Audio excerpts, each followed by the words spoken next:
दोस्तों, अब खूनी मंडे का व्हाट्सएप चैनल बन चुका है जहां मैं खूनी मंडे और अपनी लाइफ से रिलेटेड अपडेट्स आपसे शेयर करूंगा। तो जल्दी से उसे ज्वाइन करो, लिंक वीडियो के पिन कमेंट में।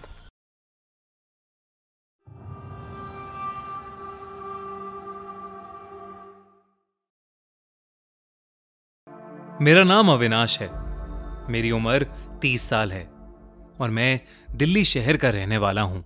मेरा पूरा परिवार असल में बिहार के एक बहुत अंदरूनी गांव से आता है, लेकिन मेरा परिवार 80 साल पहले माइग्रेट होकर दिल्ली आ गया था। मेरे या मेरे पिता में से कभी कोई गांव नहीं गया था। पर 5 साल पहले 2015 में जब बहुत कोशिशों के बाद मेरी बीवी राजश्री प्रेग्नेंट हुई, तो डॉक्टर ने कहा कि हमें राजश्री की अच्छी सेहत के लिए उसे शुद्ध वातावरण में ले जाना चाहिए।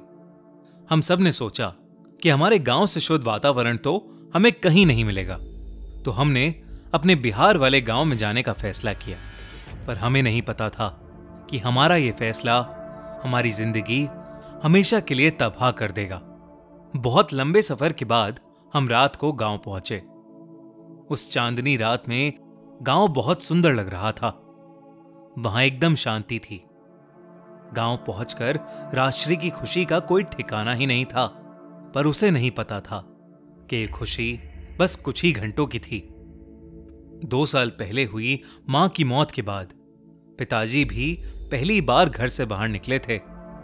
मैंने गांव का घर खोला और राजश्री और पिताजी को घर के अंदर कमरे में बिठाया।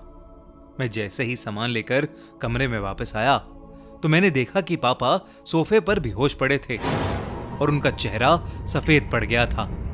मुझे समझ ही नहीं आया कि अचानक पापा को क्या हो गया है।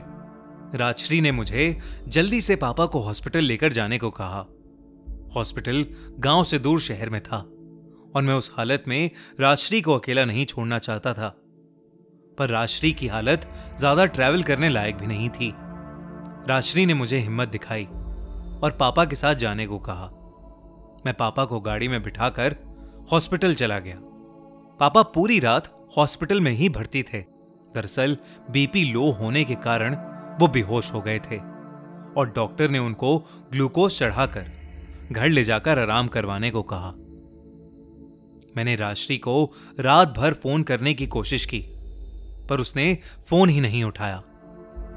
मैं अगली दोपहर पापा को लेकर जब घर गया तो जो मैंने देखा वो बेहद ही अजीब और डरावना था। मैंने देखा कि राजश्री कमरे के कोने में खड़ी है और दीवार की तरफ मुंह कर अपने नाखूनों से दीवार को नोच रही है। ये देखते ही मैं अंदर से कांप गया। जैसे ही मैंने उसे आवाज दी, उसने दीवार खुरेदना बंद कर दिया और वो मेरी तरफ मुड़कर पापा के बारे में पूछने लगी, जैसे अभी कुछ हुआ ही नहीं था। मैं डरते हुए धीरे से उसकी ओर बढ़ा। मुझे लगा कि शायद ये सब स्ट्रेस का नतीजा है, तो मैं राजश्री को कमरे तक लेकर गया और उसे वहां सुला दिया। मैंने डॉक्टर को फोन करके उसको सब बताया, तो उसने भी राजश्री की हरकतों को थकान और स्ट्रेस बताकर राजश्री का खास ध्यान रखने को कहा। अगले 2 दिन कुछ नहीं हुआ। फिर एक रात अचानक से मेरी नींद खुली। राजश्री बेडरूम में नहीं थी।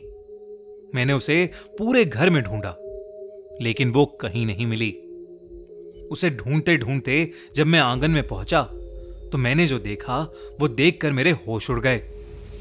मैंने देखा कि राजश्री छत के कोने की तरफ उल्टी चल रही थी। वो साथ ही कुछ बड़बड़ा भी रही थी। मैं बहुत बुरी तरह डर गया, क्योंकि एक गलत कदम और राजश्री छत से सीधा नीचे गिर सकती थी। मैं भागकर छत पर गया और राजश्री को चिल्लाकर बुलाने की कोशिश की, पर उसको कई बार बुलाने पर भी उसने कोई जवाब नहीं दिया और अचानक ही वो बेहोश होकर गिर पड़ी।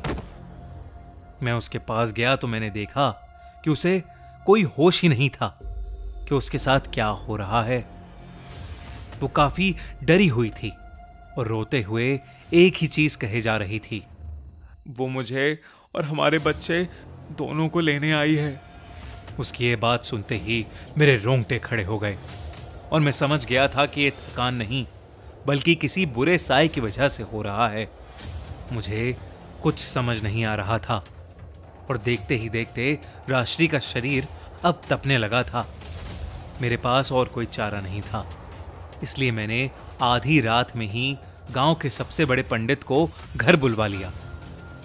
मैंने राजश्री को बिस्तर पर लेटाया और पंडित जी का इंतजार करने लगा। उनके आने पर मैं उन्हें लेने बाहर गया और जब हम लोग कमरे में वापस आए तो राजश्री अपने बेड पर नहीं थी। हम फिर से पूरे घर में उसे ढूंढने की कोशिश करने लगे, पर वो कहीं नहीं दिखी। मैं बेडरूम में वापस आया तो मेरी नजर हमारे कमरे की अलमारी के ऊपर गई और मेरा दिल दहल उठा। राजश्री अपने घुटने सर में दिए उसी अलमारी के ऊपर बैठी थी। उसे देखते ही पंडित जी भी बहुत चक्के रह गए और उन्होंने मुझे उस कमरे से निकल जाने को कहा। मैं राजश्री को अकेला नहीं छोड़ सकता था, लेकिन पंडित जी की बात भी नहीं टाल सकता था। मैं कमरे से बाहर जाने के लिए जैसे ही मुड़ा, वैसे ही ऊपर बैठी राजश्री ने अपना सर उठाया। राजश्री की आंखें काली पड़ चुकी थीं और वो एक डरावनी सी हंसी हंस रही थी। उसके हाथ में एक बड़ा सा चाकू भी था। इससे पहले कि कोई कुछ करता, राजश्री ने उस चाकू को अपने ही पेट पर जोर जोर से मारना शुरू कर दिया।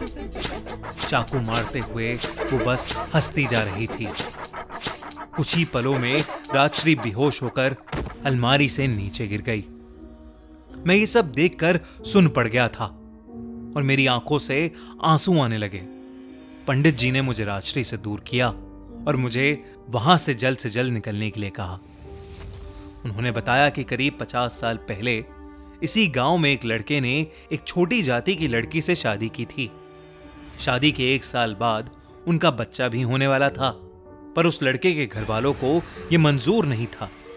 इसलिए उन्होंने उस लड़की और उसके पेट में पल रहे बच्चे को बेरहमी से मार दिया था। तब से लेकर आज तक हम गांव में कभी भी किसी गर्भवती महिला को अकेले नहीं छोड़ते हैं। कहते हैं कि उसी लड़की का साया किसी को भी मां नहीं बनने देता।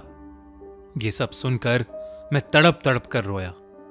मेरी जिंदगी उस 1 हफ्ते में पूरी तरह बर्बाद हो गई थी। मैं आज भी हर दिन अफसोस करता हूं कि मैं राजश्री को उस गांव में क्यों लेकर गया। अगर उस गांव में नहीं जाता तो शायद आज वो मेरे पास होती। दोस्तों, अगर आपको ये वीडियो और हमारी कहानी अच्छी लगी तो हमारे चैनल खूनी मंडे को सब्सक्राइब करना मत भूलना।